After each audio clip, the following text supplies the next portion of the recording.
This is Eddie Hearn, Matchroom Boxing. You are watching Sporting Icons. You don't need to be anywhere else.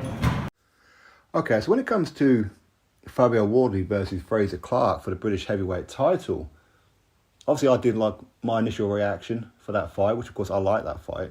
I really do, and should they get it over the line, which hopefully they do, it's a fight I'm certainly going to watch, right? It is. Now, since the British Boxing Board of Control ordered that fight, and purse bids are in the next couple of weeks, I think it are, there's been a lot of talk, if you like, from both promoters, Eddie Hearn, Ben Shalom, both fighters, Fabio Wardley and Frazer Clarke, where the boxing public are starting to pick up on little things. You know how boxing public, we look at little things, we dissect it, we twist it, and we come up with like our own narratives. And I'm seeing a lot of, well, Frazer Clarke don't want the fight, Ben Shalom don't want the fight. They're scared of Fabio. Now,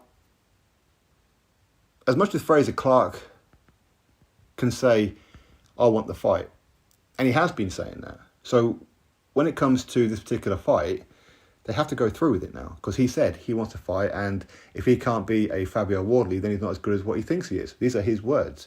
So he has to go through with the fight now. Sometimes you can talk yourself into a situation that maybe you shouldn't be talking yourself into. But sometimes that is the fighter's arrogance. All fighters, every single fighter out there, think they're better than what they probably are.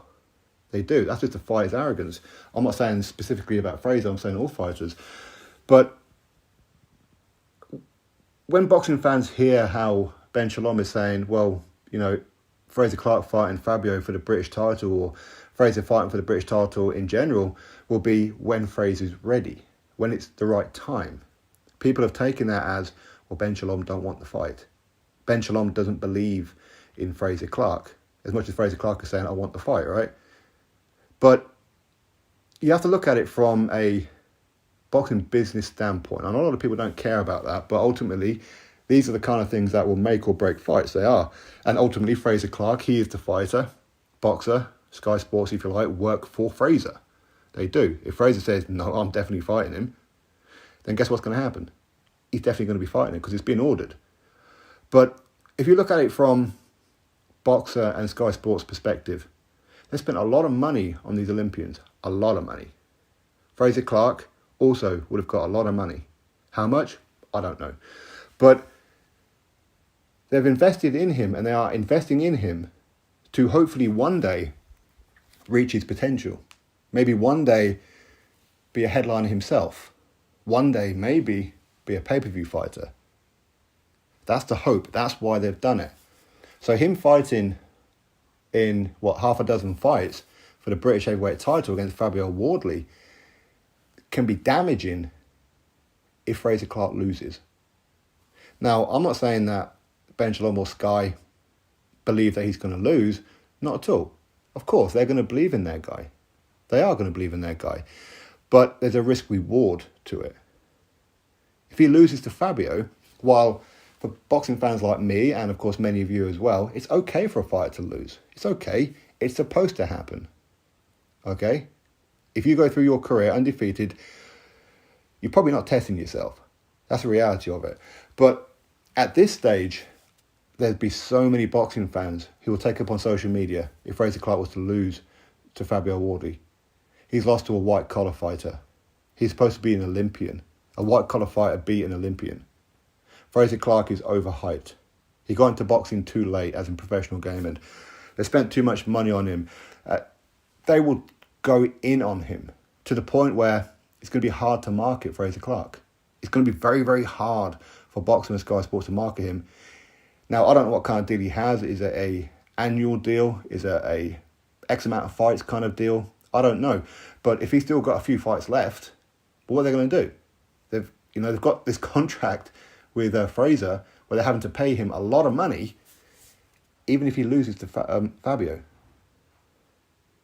Even if he loses, they're still going to have to pay him the kind of money that he's contracted to get. And it's going to be a lot of money that they're not going to recoup, because boxing fans, most boxing fans, which is today's era, go, he's garbage, man. He's rubbish. You know how people turn, if you take a loss, that's it. Your career's over. It's mad, isn't it? This is listen, this is the era that we live in. So I understand from Ben Shalom's perspective. Of course, he's not going to come out and openly say it. Well, what if he loses? We've spent so much money on this guy. If he loses, boxing fans will go, he ain't no good. Then we've wasted money. We've wasted time. Again, Boxer's stable is not as big and deep as Matchroom, and it wouldn't be. Matchroom have been around for a long time compared to Boxer, right? Queensberry certainly has.